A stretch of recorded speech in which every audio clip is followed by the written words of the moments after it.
What's up, guys? Today's episode is sponsored by Melissa Flick's Author Services. Do you write for a living and get frustrated with trying to do it all?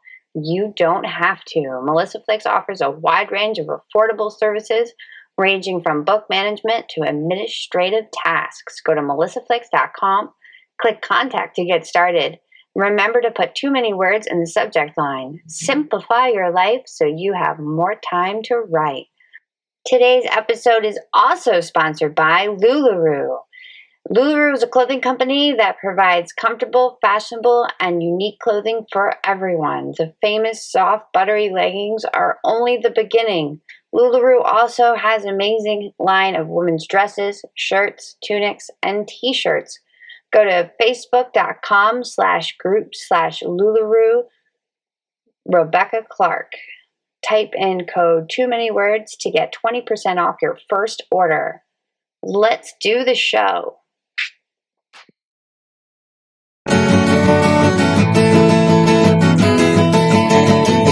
What's up, everybody? I am Jamie Bedingfield. You are listening to my podcast, Too Many Words. I appreciate you tuning in. If you're new to the show, welcome. This is the place for the creative and the more than slightly odd. And if you are a regular, welcome back. You guys are awesome, and I appreciate all it is that you do to support me and what I do. And if you aren't a subscriber of the show, go take care of that. And if you like what I'm doing here, leave a review. Reviews are helpful in the business that I work in. I've got a good show for you today. I have guest John Crowther. I'm pretty sure if I'm pronouncing that correctly. If I'm not, I apologize.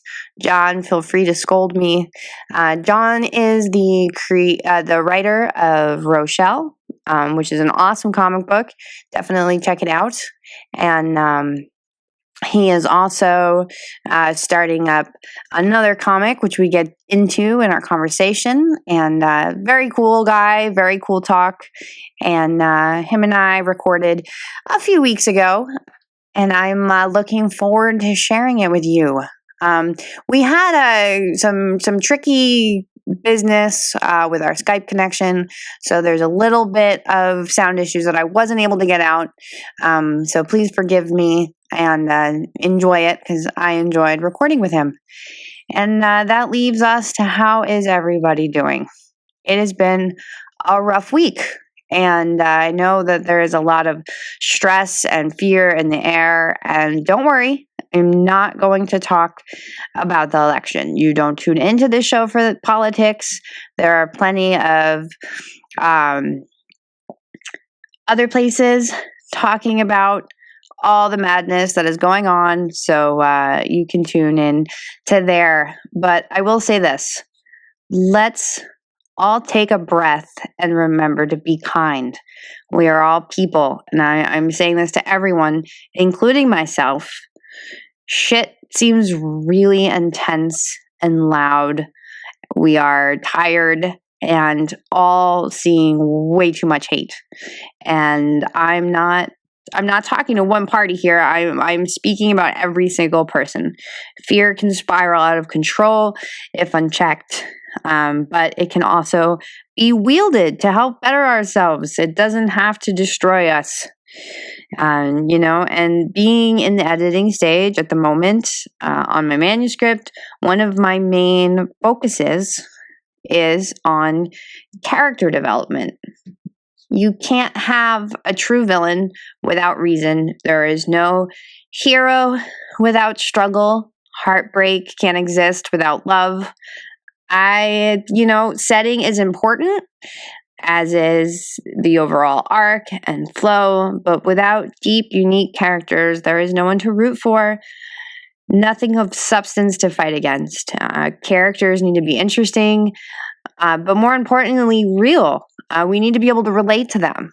They can't be, just causing havoc because they need to push the plot forward. There needs to be a reason, deep reasons behind it. The way we are raised, our upbringing, our opinions based on our upbringing, whether it be, in agreement or not. these are all things that make each individual person who they are, and it takes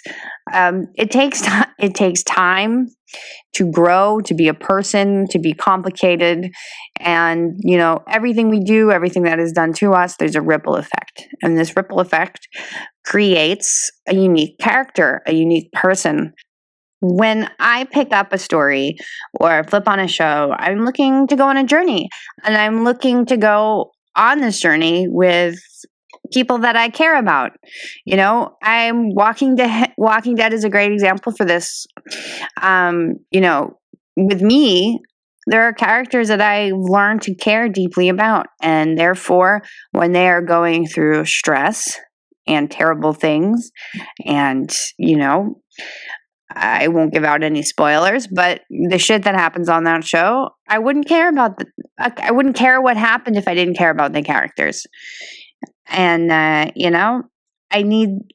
we all look for things to believe in, and stories give that to us. They give that to us in a safe environment. And as writers, it's the job to make people care. And I spend so much time on backstory. I spend more time on backstory than the actual story. And this dystopia that I'm working on, I spent years building the backstory. So when it came to actually drafting the manuscript, it went very, very smoothly because of how familiar with the characters and the world that I was in. I was able to just follow them through, a logical arc. And, the backstory that I write, that I fill yellow page notebooks with, readers see 85-90% of that. But without knowing why your character does something, it's hard to make it believable. And going through, and as the characters react to the story, react to what's happening to them, they have to react based on how they are. I mean, you take one event and it happens to the entire country, and every reaction is different. Some are similar, sure. Every reaction is different based on who that person is and what their beliefs are and what they've been through. And taking everything that they know, they make up their opinion. And it's tricky to take such, abstract thoughts sometimes and put them into something to make something, that people can grasp. And that is my ramble about writing and people and talking about things in a way that isn't just forcing my finger and saying, you. I think people are complex. Therefore, the characters in the stories have to be. Conflict is unavoidable. And heroes really exist. And I'm feeling deep and heavy and mopey and tired and excited for my career. It's things are coming together, and I'm excited to share more as we get into winter. And on that note, on that little tease and over talking, I'm going to go to my talk with John after this note.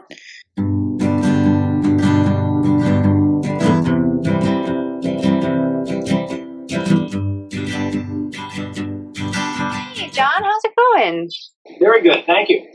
I gotta say, writing comic books is definitely something that's on my bucket list, and you seem to be having some fun right now. Definitely having fun. Actually, it was on my bucket list for many years.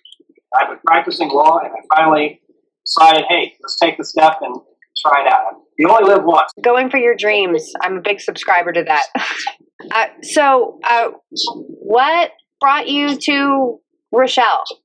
I read the first one. I'm super, you got me. I will be reading all of them. I'm developing a stack of reading for when I take my week off for Thanksgiving. Yeah. Right now I'm finishing up a novel, and it's taking most of my brains, and then I'm going to switch over into relaxing mode. So I'm looking forward to going back to it. Yeah, we've got 3 issues out now. Yeah, you read the first one. Yeah. There were 3 in the first story arc, so issues 2 and 3 came out, and then we just got extended on our contract. And Del, my artist, Del Barris, he's just about to finish up drawing number 4. He's got the script for number 5, and I just finished up the script for number 6 today. And we anticipate, this is just a guess, I am anticipating that one probably hitting stores probably about a year from now. Okay. But your question, I kind of took a long time to figure out what drew me to comics. I was a big fan of comics as a kid, and I saw as I was getting older, I've got a daughter. She's 17 years old, and she's also a big comic book fan. That's awesome. And it was one of those things that we had that in common. She's also an artist, and one of the issues I had was I saw there's a lot of comic heroes out there, but for girls, I saw that there were a lack of strong female comic book lead characters that had not been over-sexualized, uniforms, things like that. So I thought that was missing. So I wanted to do something. I mean, initially it was something really for my daughter, so that she would see something that's more inspirational for girls. She doesn't have to follow Captain America. She doesn't have to follow Batman. Even though she loves these guys, she didn't have to follow it. She could have a character of her own. So that's what I did. I started putting the idea together. I had a guy that I had admired when I was a kid, this gentleman named Del Barris, and Del had worked for DC Comics and Marvel Comics back in the 80s. I just wrote him a blind letter and told him my idea. Wow. Yeah, and then unexpectedly, about 2 months later, I got a letter in the mail back from Del with a card that said, "I love it, call me, we'll do it." Yeah, so that's a fun letter. I mailed him a script, and he put me in contact with a small publisher here in Florida named AC Comics. And they agreed when they looked at it, they liked the idea. This gentleman named Mark Heike and his wife, Stephanie Heike, they run this together.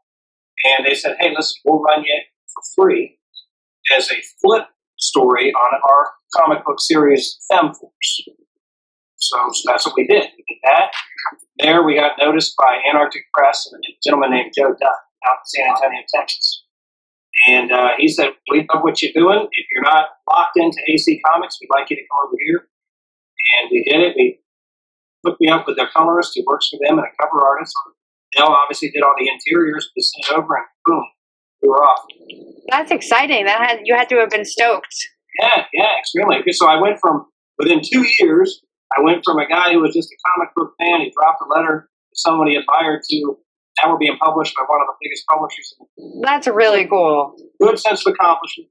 A nice surprise I had for my daughter was not only did I write it for her, but I actually based the character design on her. I didn't tell her. So when the first issue came out, obviously, the title of my story is Rochelle, but it's about a teenage girl with cockroach DNA. Obviously, my daughter does not resemble a cockroach. But the way the character is designed, it's a young girl who normally she looks like any normal teenage girl would look, but when she needs to, she can generate this cockroach exoskeleton. So when you look at the character without the exoskeleton, actually when she opened the book, she said, "Hey, Dad, that's me." So that was her initiation into the book, was opening it up and actually seeing herself in the pages. That's awesome. What did she think about that? She thinks it's fun.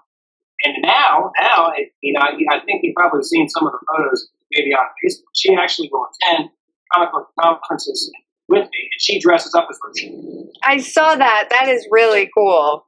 I didn't put two and two together that it was based off of her, but I did see that she was a very convincing Rochelle.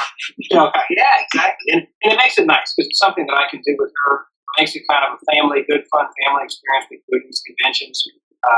My wife, her mother, comes along and joins us there as well.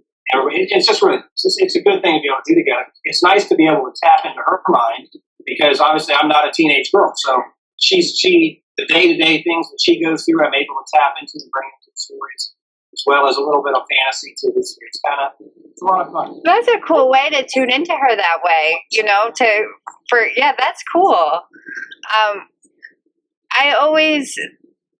It constantly amazes me when I think about it, how there's just little pieces of it, all around us that are just, it's right picking for inspiration. And it's cool when you're able to make connections like that. Exactly. One of the I always like to mention, I give talks at some of the schools here locally. To talk to kids about the comic and things like that. Explain it to them. One thing I always like to point out, another reason I chose, because a lot of people say, why'd you pick a cockroach? I mean, of all things, why would you take and combine a girl with a cockroach? It was intentional. I mean, one of the reasons behind it is I want to try and teach through the stories. I mean, it's not what the whole book is based on. I try and teach through the stories that just because something is different than us doesn't mean it's any better or any worse than us. All it means is it's different. Try and teach people to understand differences that people have and realize that people's differences are what make them unique. I was gonna say that's so important. It's such an important thing, and I'm also a parent, and that's extra on my mind because it's something that you think about instilling in your child, and also wish that the world around them would just do that. That's what they should do. But what I figured, what best way to do is I take a young, innocent teenage girl, and I combine her with what a lot of people would consider probably the most disgusting thing on the planet. When you combine them, where does she get her superpowers? She has the ability to fly. She has the ability to generate that exoskeleton, climb walls. She can use her telepathy to communicate, call upon an army of cockroaches to help her out when she needs it. So she gets a lot of her things from the cockroach. So when you actually even take a look at a cockroach, you can find out that even they have positive attributes. If you give it a moment. That's cool. That's really cool. So I'm guessing it's fun. You're having fun. I'm having a blast. I love it. Isn't it cool to do something that you're just like, what I'm writing right now, I'm just having just so much fun. It's insane that I almost feel guilty. That's like, okay, I walk away from 5 hours of writing to a dirty house, and it's like, well, I was just having fun, even though it's also work. It's just, it's fun. I remember always being told that if you can ever find a job that is fun, then it's no longer a job. That's the ultimate thing you can do. If you actually love what you get up and do, then you're really having the ultimate experience. I mean, I'm an attorney usually by day. That's what I normally do, and that's what I'm still doing these days. But the ultimate dream I would love to have this take off, or have another one of the series I'm working on take off, and be able to walk through it. Because money's not something. Happiness, most people aren't going to get happiness. You can't buy it. But if you can find something that you enjoy doing, especially being able to do it with my daughter, who I have my wife, she gets to be a part of it. What more can you ask? Yeah, that's more valuable for me. Totally.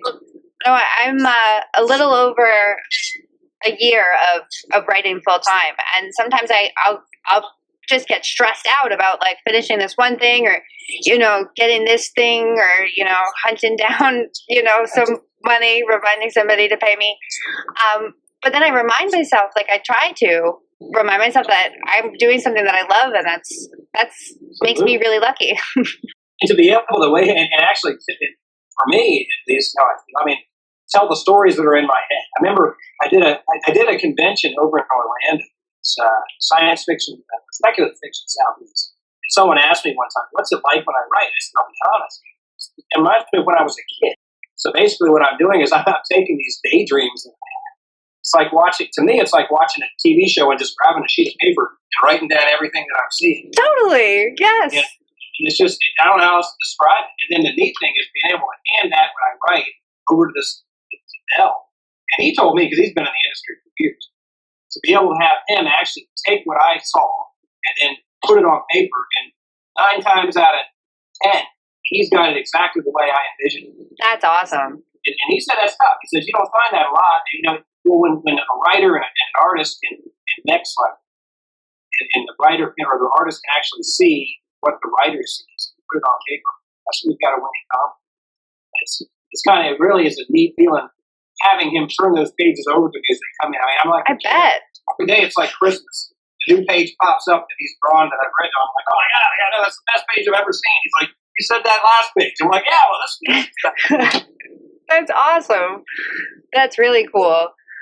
I've not collaborated with an artist yet, and it is on my list of things to do. But recently, I've been writing, and this is a different project than the one I mentioned, but I'm writing a high fantasy with another author. Yeah. And collaborating is just such an interesting thing, because you take different ideas and different, qualities that the people have, and then you put it together, and it's like, wow, it's like something totally different. Absolutely. I know you knew about this too. Something else that came about after Roshan was also when I was a kid, I was a big fan of wrestling. And I'd be remiss if I didn't mention it today. They jump all over me. But there's a wrestler that I admired when I was younger. His name's Nikolai Volkov. And he those people who don't know, Nikolai, he's in the WWE Hall of Fame.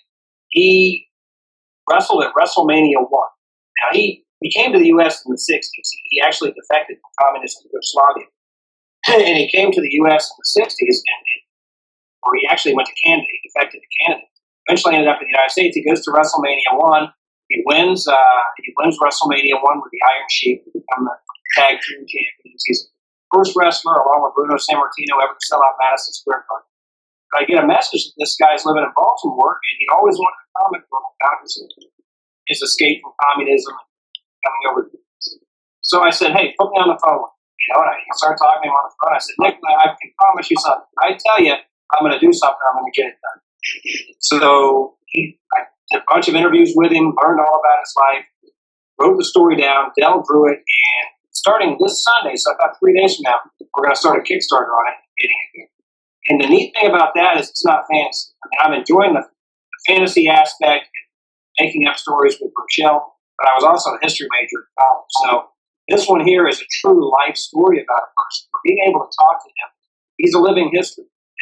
And put his history on paper so that people can understand what he's about and what he's trying to convey, so that people understand how good we've got it in this country that we live in, compared to what some people have had and what they've had to escape to get here. And it's really an honor to be able to do that for him. And to me, it's very fulfilling too. Almost as fulfilling as doing what I'm doing with my daughter. Yeah. Able to do this with this gentleman and get his story out. That's so cool. I didn't realize until I talked to him. A lot of people, you hear the stories on wrestling. I'm not going to say wrestling's fake. I mean, it's a sport that takes athleticism, but a lot of the background stories, the character stories, obviously have been created. They're not. Hulk Hogan wasn't born Hulk Hogan, things like that. But Nikolai Volkov, he is Nikolai Volkov, and he did defect to this country from a communist country to escape oppression. And it's a lot of it is true. And oh, wow. Find someone about like that, where a lot of his story is actually true to life, and he's got a message he wants to tell people. I'm learning while I'm writing. That's always cool. I'm doing that at the moment too, because I'm reading a lot about the Civil War to kind of take some of what happened there and put my crazy spin on it. Yes. And it's just, that's a really cool part about it, is like you dig deeper into the world to create your own. Or absolutely, and I think it's important people understand you're going to learn from your past. Your past is going to repeat itself. So, that's the truth. I think history is extremely important. In fact, it's a little off topic, but I did see something. There was a survey done, and they didn't mention the university. Right, university. They went around and they asked a bunch of kids. Maybe think of it when you said Civil War. They asked them if they knew what the Civil War was, and they said no. They said, "Do you know who fought the Civil War?" No. Do you know who won the Civil War? No. They said, "Do you know what TV show Snooki is on?" They said, "Yes, Jersey Shore." Oh. I think sometimes it's important, even if it has to be an avenue to us as writers, whether it be comics, whether it be novels, books, to get the story out there and try and get people to read and learn and understand and remember. And there's a lot more to life than what you see in pop culture or television. And there really is, but I mean, to speak to that point, it's a responsibility to, like what you were talking about was kind of what led you to writing Rochelle. The comic book worlds, we need, stronger females that aren't, they're just people. And we as writers have the ability, it's the power of the pen. We have the ability to express that, teach that. Exactly. And, and that's something that I'm seeing more and more. And I think we have a long way to go still. But there's more shows showing diversity and different ways of living, and that's something that we need to keep at it. I agree with you. one thing about and no knock on I usually refer to them as review in comic books, but a lot of the indie comic companies, like the Anarctic Press, who does my publishing, when you're doing independent comics, or even if you're self-publishing, you have more of an avenue to express these things. And a lot of times you get into corporate America or corporate wherever, and they're afraid to cross that line and tell stories that maybe some people wouldn't agree with or whatnot. It allows us as independent writers, independent publishers to get some of those stories out. Well, and even, as far as like the more mainstream, and now this is, again, it's very gradual, but there, in shows and some comics and some movies, there is more awareness there. There's more, it has gotten better. Yeah, there's a push. I think the push is coming from the independents. Definitely. And as the public sees it and opens up to it and accepts it, that's what they start asking for. That's what they mainstream open up. Well, and it's a crazy path that technology has taken us, and to everything. There's so many positives and negatives, but one of the positives is the community that can be built across the world, and writers there are so many people that I work with now that I would have never known if it wasn't for that funny Twitter conversation. No, absolutely. Well, here we are having a conversation from Seattle to Daytona. Exactly. My artist Dell is also in California. Oh, okay. We have actually never met in person. We've only talked on the telephone or written correspondence, but he is flying here in about 2 weeks. Oh, that's awesome. At a convention and book signings. And that will be the first time you guys meet in person? That's the power of technology. It allows people, he's originally from the Philippines, but it allows people to connect from around the world, around the country, and put their minds together and express ideas. Definitely. It's cool stuff. So, have you always lived in Florida? Yep. We can trace ourselves back here to 1762. Oh, wow. I think it's time to leave.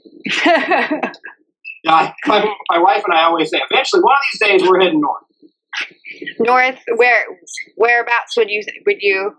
Love Maine. Oh, I do too. I could be in Maine. The two we've got it narrowed down to are Maine and New Hampshire. Those are good ones. One of those two, Colorado. I think Colorado is good. I love mountains. I love cooler weather. I think I'm still holding out for our 2 days of winter to get here. I know it's coming, but you can't blink. Maine, I got to tell you, I share the love of Maine. I have an aunt, and she had a house in Maine, and I spent a lot of time. What? Bahaba. I was told how to pronounce it. No, it was Bar Harbor. They said no, Bahaba. Oh. Well, I can still close my eyes and taste those lobster rolls. Oh man, we don't have lobster rolls like that out here. But no, it was near the Kennebunkport area. Okay, yes. And Maine is breathtaking. I remember law school in St. Pete. There's a little bar just down the street from the law school. You could go out and sit out on the dock, and the dolphins would swim up to the side right there while you're eating. Just toss bread off the side of it. That's awesome. But of course, then we got manatees everywhere. I don't think you got manatees. No, we have seals and orca. We have pods of orca that pass because we live pretty close to the water ourselves. But it's rocky, overcast beaches. It's not swimming water, but beautiful, just different. Speaking of whale watching, that's another thing we love to do. Another thing that goes every single time. I remember, and it's really cool too. There was in Maine, there was this one beach where, when the water was really low, there was all these little tiny islands, and you could basically just wade over, and it was just low tides, and be able to dig for stuff in the sands. And there was there was a place like that in Bar Harbor. Yeah, go out, you could walk out, and they would tell you better get back by a certain time, or you're stuck on the island. Yeah. We always made it back. Last time we were caught midway between the island and the town of Bar Harbor. I remember there was a spot. Yeah, it's pretty cool. And we have some of that here too. Is during certain low tides, you can actually walk really far, down the coast, because of all the sand that's passed. But it's also lined with tracks. So if you don't, watch your time, you're gonna have to like spy style it out of there. So, what would you say is one of the best things about writing Rochelle? I mean, I know you said the family and stuff, but as far as like the story itself, when it comes down to writing the scripts, what stands out to you as like some of the most fun? The most fun, well, I mean, beyond what I mentioned before, being able to write the stories, get the stories from my son. To me, the most amazing and fun part of it is when I get that hardback, because I envision, I put it out. I don't know if for people who don't write comic book scripts, when you write it, it's almost kind of like writing a television script, because you're not just writing dialogue, you're also having to be descriptive by each panel as to what you're seeing and what's supposed to go on the artwork. To actually see that come back to you and have it match up to what you envisioned you were actually writing. It's like I mentioned before, it's almost like a Christmas gift. Yeah. The page comes in, it's like Christmas, like 365 days a year. Every time I get a new page, I was talking to Del this morning, because you get anxious. Yeah. I said, hey, when are we getting another page? She's like, well, I've done 3, but I'll send a bunch to you in a bundle. I'm like, no, you can just send me 1 or 2 a day. It's like I love opening that email and boom, seeing another page pop up. So that's probably the most satisfying, seeing that happen. But then after it's done, seeing a person actually have your book in hand and tell you they enjoyed it. I mean, there's nothing that beats seeing a kid. I had a lady send me a picture of her child out in front of a comic book store. This young girl, she looked like she was probably 8 or 9 years old, holding her copy of Rochelle. I mean, and that just makes it all worthwhile. To see someone actually enjoy what you're doing, having pleasure out of it, knowing, hey, I accomplished something. Yeah. I could spend my whole life as a lawyer and there's nothing left behind. I know if I walk out of here tomorrow, I've left something behind. I've left a little legacy. I feel you on that. I think about actually one of my cherished characters that I'm writing right now is he's very focused on the legacy that he's leaving behind, and I mean that's a really it's something that I think about too. Is just like what you're adding to the world. I mean, and I think for different people it varies, like how that's important or how that's accomplished, but it's definitely something that's in us as humans. Once you know your characters, you're their voice. You can express what you want people to get out of life, or how you feel through their voices, and you really can accomplish quite a bit. Definitely. Well, no, just sometimes I even find like I'll be like, I'll just be having a rough morning or whatever. It's been a crazy week, and it's like I like work out my brain on the paper, and it's like, okay, I'm better now. I'm nice. You can come in my office. Boy, does time fly when you're writing. Oh, it's crazy. Yeah, I'll try and say, because I'm trying to do it through regular work, I'll try and block out a time frame, and next thing you know, I've written like 1 page. It's like 3 hours of gone. It's because I'm sitting there daydreaming as I'm writing. Yes. You can do the whole thing. It's like, wow, this time. Well, it's like, it really does. It feels like time travel in its own right. Like, I get most of my writing is accomplished from the hours of 9 to 3. And like 3 just creeps up. And sometimes it's like, I am just making it to my kid's school on time. And, everything feels all crazy because my brain is still like, you're like me, but when I'm doing it, it's almost like everything around me is kind of shut out. I mean, I'm in that story. Oh, yeah. And that's probably part of what makes the time go by so fast. I'm totally oblivious to just about everything else around me. Mm-hmm. I'm part of that story. I'm living the action. It's a neat feeling. It really is. It's sometimes like, I don't know how you are with this, but like I have trouble not like taking to my office and writing. Like it's or stopping. I'll wake up in the middle of the night dreaming about a story. Yes, I do that too. Like, this is where I'm going with it. Mm-hmm. Or you like wake up and you're like, okay, that's what she's got to do. That's what's got to happen. So, what were some of you said that you've been a fan of comics pretty much your whole life. What are some of your cherished heroes?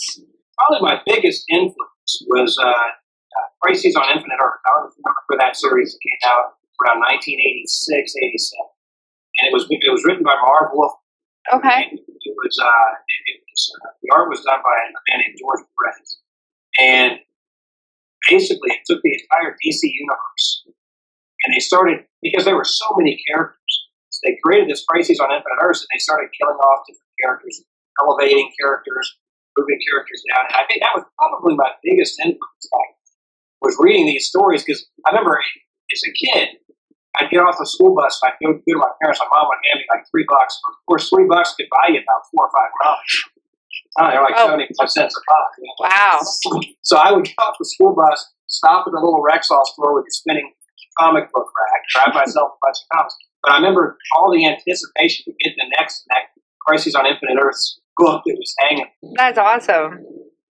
That was probably my biggest influence in the comics. But other than that, I would bump around from the different series. I liked G.I. Joe. Dell, actually, I picked up Dell. From Dell, he used to do Blue Beetle magazines. Oh, wow. You can maybe see a little of a connection with Blue Beetle and Rochelle the Teen Cockroach. But it was, that was where I picked up on Dell. And I just loved his work. I loved the stories. Maybe it's because I was a young boy, I was really into bugs. I don't know. Even as I got older, we've had everything from pet tarantulas to scorpions to snakes, turtles, frogs, all that kind of, to some people, creepy stuff. Well, I'd say that the way you're talking about that, the Dark Phoenix saga, I think, was the one that I can point to and be like, that just blew my mind and changed the whole world of comics for me. I love Jean Grey and X-Men. Oh, yeah. It's a Marvel thing. Yes, not exclusively, but again, I had others. I remember as a kid, I was a big fan of Thor for a while, but I think part of that was a history kind of guy. I was looking back on the historical. Thor wasn't historical, but he was historical if you really looked at it. So I was thinking of him as this god. Definitely. There's a lot there. Technology that gets tied in. Yeah. Well, I've been. It was funny because I was so excited to get my kids into superheroes that I think I don't know what I did, but I just came on too strong. And so they were just like, yeah, Mom, you're so into it that I think you can just hold on to it. And we're going to just... It's cool unless Mom and Dad like it. Exactly. So they were strictly like Pokemoners for a while, but recently my kids have been like in my bookshelves, and we had taken them to see Civil War in the movie theater. Okay. And they were just like, there was the battle scenes. They were just like, okay, you're right. This is cool. Well, yeah, and I'm a firm believer in that too. I've learned that with my daughter. She's actually very good artist. That's awesome. Yeah, I think I maybe learned it as a kid. If you push a kid to do something, they're probably going to turn their back to it. Oh, yeah. If you encourage a child to do something they like, they can do anything. Oh, that's so true. It's so important. So my policy with her is always, I saw that she loved doing art. I saw she enjoyed it. So I just started buying more and more pens, pencils, art books, and just dropping them off saying, hey, looks like you need one of these. Now it's amazing. And her ability and her love going to conventions and everything, because I just let it foster itself. Yeah. Yeah, that's definitely the way to do it. And I always feel bad, like, when we're out, those extracurriculars that kids pick, I always feel bad for the kids. And I was that kid that, like, doesn't want to be there, but they're forced to. It's important to let them explore. Exactly. And eventually, I would love to be able to have her either do a cover or pick up on doing. It's a process of learning, but her to be able to do sequential art, maybe even do a cover at some point. And that would be very cool. That would be amazing. That would be. Well, and then, who doesn't love a father-daughter team? That's just cool. But, John, could you tell everybody where they can find out about you? And absolutely. If you're interested in Rochelle, you can find us probably the best way. Obviously, we're on Facebook. Everybody's on Facebook. You can go to www.rochelletheteencockroach.com, and that has a link to all of our social media sites. And you can also find us with our publisher, which is antarcticpress.com. And it's Antarctic with like a dash press.com. our books. We are distributed through Diamond, so we're all over the world. But if your shop doesn't carry it, and we can order them directly from the publisher. Yeah, and you can also just tell your shop to order them. That's what I did. Absolutely, your shop can get them. Yeah. But if you follow us on our regular pages, like particularly Facebook, once you link into the regular page, you'll see when we'll be having updates about when new books are coming out. We have updates about convention appearances we're doing. With the Nikolai book, again, like I said, starting Sunday, October 23rd, we're going to be live on Kickstarter, and it'll be running for about 30 days. So if you're interested in that one, you can check us out on Kickstarter. We got some really cool incentives, everything from having a live Skype session with Nikolai Volkov to autographed books from him and some of the creative team, original art from the series. Once that leaves Kickstarter, that one, again, it'll go through Diamond. We're with a publisher called Inverse Press, and then it will be available. You can contact your comic shops. It'll be available worldwide as well. So, that's awesome. Yeah. Is this your first Kickstarter campaign that you've done, or did you? First Kickstarter for me. Okay. I didn't do a Kickstarter on Rochelle, so this is the first Kickstarter. Well, it definitely help spread the word. Thank you very much. Well, we're hoping for success. Well, that's what you got to do. Well, no, I'm excited. That's really cool. And thank you so much for taking the time and coming on the show. It was fun. I can always talk comics, so I had a good time. I'm so happy. Thanks so much. And that wraps it up for this week. It was great having John on the show. A big thanks to all you fine listeners out there. Be sure to check his comics out. Keep an eye on that one. And of course, you can find me on Twitter at B. Bedingfield, the show at Too Many Words Pod, same names for the show, and myself on Facebook. I'm on Instagram. My site, jamiebedingfield.com. You can find out where to find my column, which is on Feminine Collective, my short stories, all my good stuff can be found through there. And you guys rock. Hang in there, and I'll talk to you next week.